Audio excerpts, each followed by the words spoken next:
decisão justifica a votação a favor da anistia. Teve um julgamento que durou até a metade do ano e os advogados do presidente Bolsonaro, dos réus, nunca falaram da ditadura, nunca falaram da perseguição.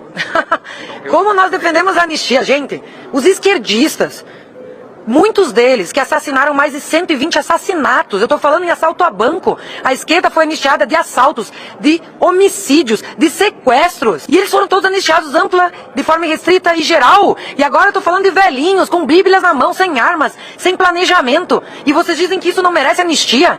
Que país é esse, minha gente? A gente, realmente, a inversão de valores tomou conta do Brasil. É um estado deprimente, o estado que vive a nossa nação, em que a imoralidade se torna moral e a moralidade se torna imoral. Fazer o certo hoje é sinônimo de perseguição. Uma das justificativas do PT contra a anistia é que no período em que sofreu a Lava Jato, toda a história da Lava Jato, nunca se pediu anistia pelos réus e nunca se pediu anistia pelo presidente Lula. Como é que a senhora avalia essa avaliação do PT?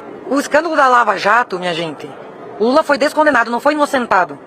Foi o maior escândalo de corrupção do Brasil. Existiu corrupção na Petrobras. As pessoas delataram os esquemas, devolveram dinheiro roubado. Milhões e milhões de reais. Isso existiu. Nós estávamos diante da maior quadrilha que já existiu no país, saqueando, desde o centro do poder aqui em Brasília.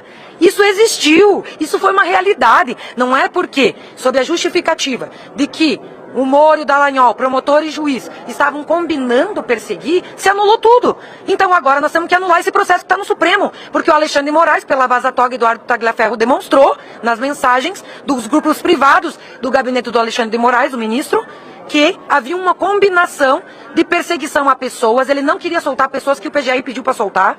Ele combinava com o PGR quem ele iria perseguir. Então tem que anular esses processos. São todos absolutamente nulos de pleno direito. Não existe o princípio de presunção de inocência. Não existe foro privilegiado para essas pessoas. Elas nem deveriam estar sendo julgadas lá. São inimigos declarados do Bolsonaro. Esse processo é nulo de pleno direito. Isso é um grande teatro para criminalizar a oposição, para tirar o Bolsonaro do jogo político. E mais, eles vão assassinar o Bolsonaro. É isso que está acontecendo. Hoje Lula provou que essa história de presidente sem povo era fake news. Lula decidiu caminhar na esplanada dos ministérios com milhões de seus apoiadores pela educação. Olha que coisa maravilhosa, mostrando vitalidade, que está disposto a ir para as eleições do ano que vem. Lula vai para as ruas, algo que ele nunca tinha feito. Andou na rua com seus apoiadores e eles lotaram as ruas da esplanada dos ministérios. Bom, você já sabe que eu estou brincando, você sabe que isso é piada. Mas a verdade é que realmente Lula foi para as ruas e fez uma caminhada. Uma caminhada pela soberania da educação. Aparentemente foi o aniversário do MEC.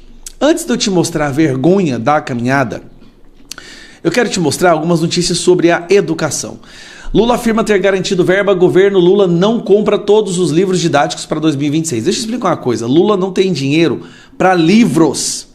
Lembra que ele falava menos armas e mais livros? Pois agora nós não temos os livros para os alunos do ensino público no Brasil. Ele não comprou, ele vai comprar só português e matemática e depois ver o que faz, porque não tem dinheiro. O dinheiro obviamente foi roubado, foi para o INSS, foi para os desvios que tem por aí, foi para a Lei Rouanet. Como se isso não fosse bastante, olha lá, o governo limita repasses mensais para as universidades federais. As universidades federais estão quebradas. Decreto de Lula limita gastos de universidades federais pelo segundo ano consecutivo. Corte de gastos. Educação perde 42,3 bilhões até 2030. Alvos são verbas para ensino integral. Isso aqui, ó, é Lula também. Tá, mas e a caminhada? Vamos para a caminhada agora, pessoal. Tá aqui. Repare que é feito o ângulo fechado. E aí a pessoa fica falando assim, ó, galera, abre aí para tirar uma foto, abre aí. É um total fiasco. Olha só, eles não mostram, porque não tem ninguém atrás. É só esse grupinho aí, ó. Tá aqui o ministro da Educação, mas vamos lá. Vamos abrir. Abre, galera, abre pra foto, porque senão vai ficar muito feio, tem pouca gente. Isso, bora. Vamos manter bem aberto pra foto. Vamos manter bem aberto agora. Vamos manter bem aberto, hein, pra foto. Vamos manter bem aberto. Bora. Agora vamos.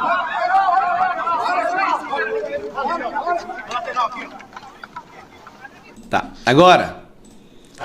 agora a parte da propaganda. Lembrando, cortou, não tem livro, cortou verba das faculdades, cortou verba do ensino integral, a educação no Brasil está destruída, tá? Mas olha o que ele fala. Ô, gente, essa é a caminhada da soberania educacional do Brasil.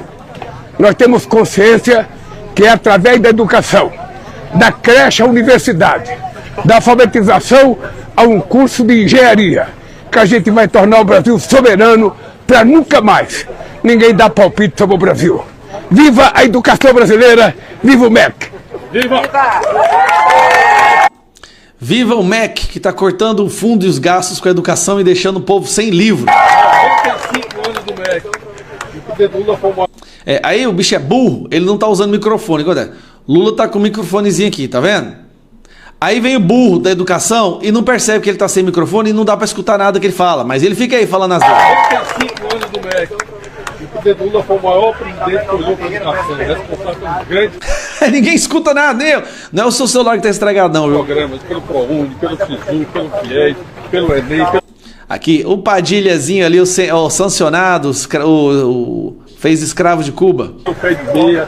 Portanto, viva o MEC! Viva!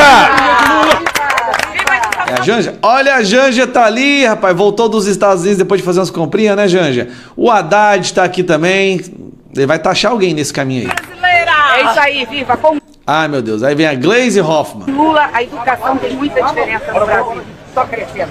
É isso aí, educação faz bem para a saúde!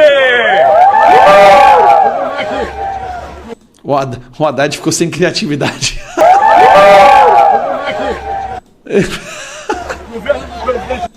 Esse é a Silveira, né? O povo tá sem microfone. Energia! Saúde faz energia! Saúde faz energia. Como é que é isso aqui? Saúde faz energia! Rapaz do céu, eu não entendi. Foi. E educação faz saúde!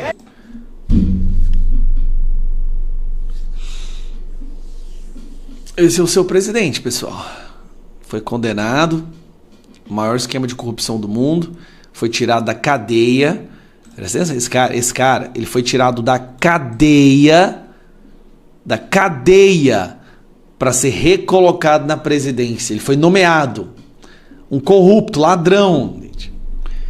Como é que pode? Como é que o Brasil chegou nesse ponto, gente?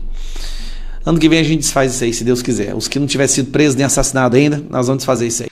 E o secretário de Comércio dos Estados Unidos, Howard Lutnick, citou o Brasil entre uma lista de países que, segundo ele, prejudicam o país norte-americano. Reportagem de Matheus Dias.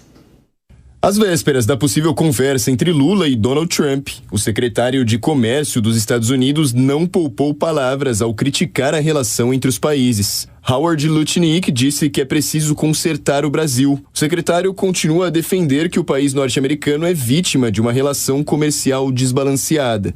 Em entrevista ao programa News Nation, ele afirmou: temos um monte de países para consertar, como Suíça, Brasil e Índia. Eles têm um problema.